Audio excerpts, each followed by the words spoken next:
You're listening to Systemic Error Podcast. The failure was designed. Donald Trump is the biggest failure in recent U.S. history, based on an article by Peter F. Crowley, Common Dreams. Trump's failure is not a footnote. It is the system showing its teeth. The Ledger.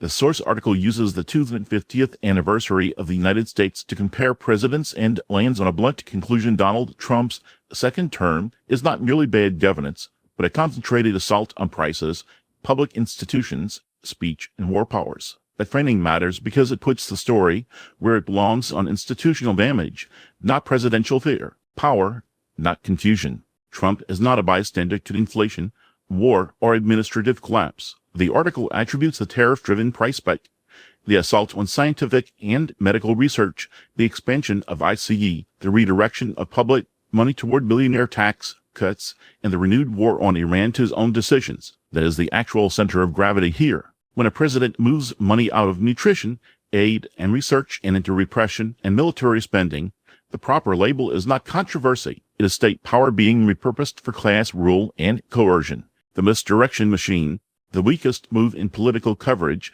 is pretending deliberate harm is just bad luck or messy management. This source does not entirely fall into the trap, but it still carries the old habit of measuring Democratic injury against presidential success in narrow policy terms. That is too small. A president can pass a bill, stabilize the market, or win a war objective, and still deepen the architecture of domination. Lincoln Memorial aesthetics, unemployment optics, and headline inflation figures are distractions unless they are tied back to who gets punished and who gets protected. Democrats are not the villains here, but they are not off the hook. The article is right to say establishment Democrats have been tepid. That is not a rhetorical flourish. It is a real strategic failure. When Trump is openly escalating authoritarian practice, Democrats cannot answer with procedural caution and moral discomfort. They have to organize like the institutional opposition to a regime that is using the state against the public. The source notes more aggressive language from figures like Chris Van Hollen and the rise of progressives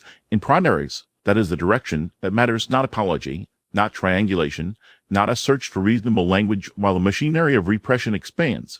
ICE is the point.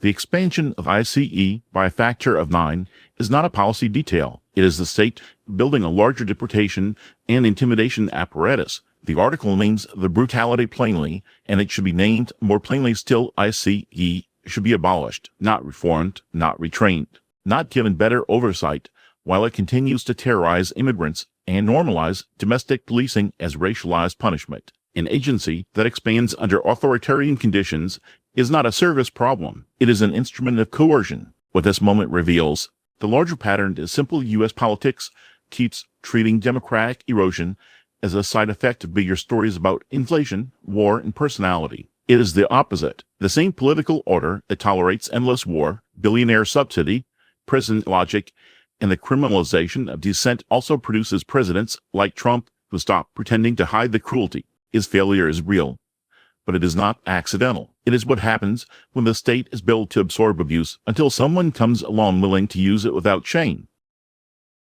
You've been listening to Systemic Error. Thanks to Alternet for today's article with the automated voice of Norman. Thanks for listening.